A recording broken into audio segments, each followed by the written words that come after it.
Hi, Coach Nate here with my wife Z again, and we're going to continue with our side control defense. Okay, so from our last drill, we talked about blocking the crossface and getting on our side. Sometimes the person beats us and they crossface us, and then we end up getting flattened out. So we're going to work from there. Okay, so if I'm on my side and she's got the crossface, now I'm in sort of trouble. So I need to work from here. So a couple of rules to work with here is I do not want to get this arm trapped. If I get this arm trapped, it opens up a lot of submissions. If it ends up getting trapped, I just want to bump, make like a little earthquake, bump, and bring this arm back inside. Okay?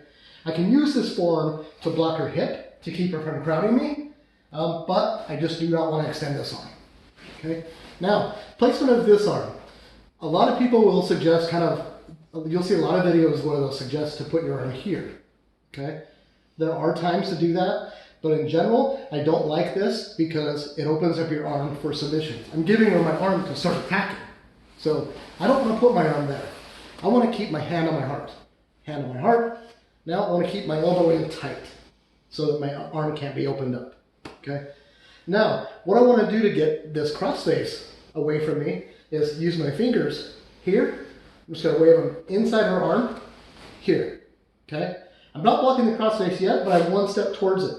So now what I'm going to do is I'm going to use what Coach John calls the fawns, but I call it Mr. Clean, is I'm going to rub my hand up my head like this, okay? Now I'm not just going to move her arm, but this allows the space so that I can move my head. And as I do this, I'm going to also shrimp. Now I'm blocking the crossface. Here. And you'll notice this arm came with me. I didn't leave it back. My elbow's in tight, my hand's still on my heart. Okay? So again, I'm here, this hand's on my heart, my elbow's in tight. This one is not blocked. I'm going to use this hand, come inside. Here, I'm going to do the Mr. Clean, and at the same time I'm going to shrimp. Now when I shrimp, I don't just shrimp from here, okay? I also want to bring my feet over, so to give me a little bit more power and a little more space. And then I create distance as I get to my side. Here, here. Now I'm on my side, and I'm blocking the crossface, okay? Now, another rule, when I'm in side control and you feel them working towards a submission, both feet should not be down like this. I never want to be like this. But this knee should be in her hip. Okay? This allows me to feel where she's going as she's moving and keep this knee glued to her hip. It prevents her from going from mount.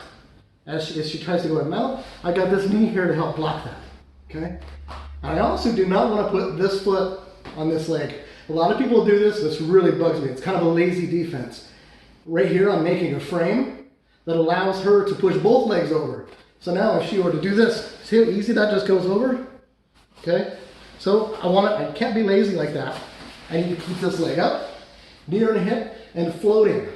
Okay? It allows me to feel where she's at. If I close my eyes, I can tell exactly where she's at. Okay? Now, a combination of all these things, hand comes inside, this hand's on my heart. Now, I'm going to shrimp, and I don't need both feet to shrimp. This is one of the reasons we do 1 foot shrimps. Here,